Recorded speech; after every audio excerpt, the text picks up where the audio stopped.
DPD Buruh terima Ranperda Pertanggungjawaban APBD 2023 dari penjabat Bupati. Dewan Perwakilan Daerah DPRD Kabupaten Buruh menerima rancangan peraturan daerah atau Ranperda mengenai pertanggungjawaban pelaksanaan anggaran pendapatan dan belanja daerah APBD tahun anggaran 2023.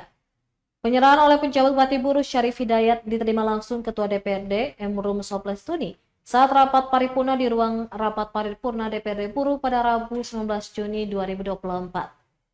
Dalam kesempatan tersebut, penjabat Bupati Buruh Syarif Hidayat mengatakan di tahun 2023, realisasi belanja daerah mencapai 93,89%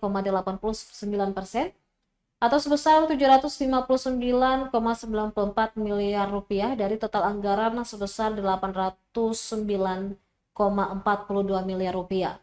Menurutnya ini menandakan realisasi belanja daerah tinggal sedikit lagi dari anggaran yang telah direncanakan. Ia juga menekankan bahwa penyusunan rancangan perda ini adalah kewajiban yang sesuai dengan peraturan pemerintah nomor 12 tahun 2019 tentang pengelolaan keuangan daerah.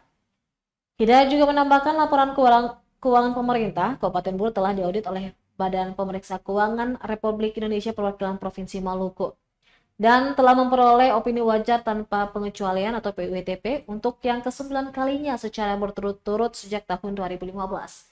Penilaian ini mencerminkan bahwa pelaksanaan pengelolaan keuangan daerah sudah sesuai dengan peraturan yang berlaku.